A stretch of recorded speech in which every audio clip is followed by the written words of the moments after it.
Un client à revoir est un client au revoir? Vraiment? C'est devenu une phrase facile, un peu stylée, un peu provoque, très LinkedIn. On l'entend très souvent, mais sur le terrain, c'est souvent mal compris. Tous les clients à revoir ne sont pas des clients à jeter, et tous ceux qui disent ça n'ont pas toujours le niveau pour faire ce tri. Alors, pourquoi cette phrase est dangereuse? Mais parce qu'elle donne une illusion de puissance, dans le style moi je sélectionne, moi je ne cours pas après les clients, si j'ai pas vendu dès le premier rendez-vous, c'est mort.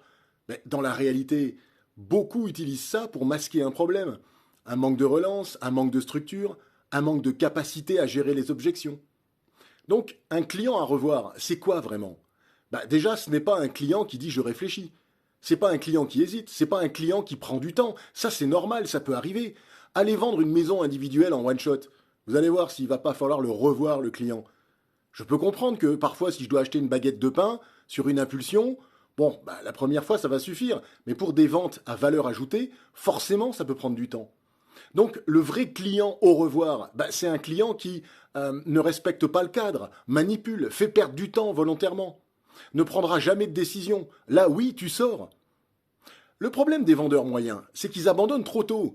Dès que ça devient inconfortable, ils ont des phrases toutes faites dans le style bon next, alors qu'en réalité, ils n'ont juste pas su aller au bout. Il y a une réalité terrain, c'est que beaucoup de ventes se font après une hésitation, après parfois même un doute, après une réflexion, pas toujours en ligne droite. Donc la vraie compétence, c'est de savoir faire la différence entre un client qui est lent, un client perdu, un client qui est non qualifié, un client toxique, et adapter sa stratégie en conséquence. Donc un client à revoir n'est pas un échec, c'est une vente en cours souvent. Donc oui, certains clients doivent être laissés. Mais si tu dis trop souvent client au revoir, pose-toi une question. Est-ce vraiment le client ou est-ce que tu abandonnes trop vite? Parce que dans ce métier, ceux qui gagnent ne courent pas après tout le monde, mais ils ne lâchent pas trop tôt non plus. Bonne journée, à très bientôt. Partage et abonne-toi. Au revoir.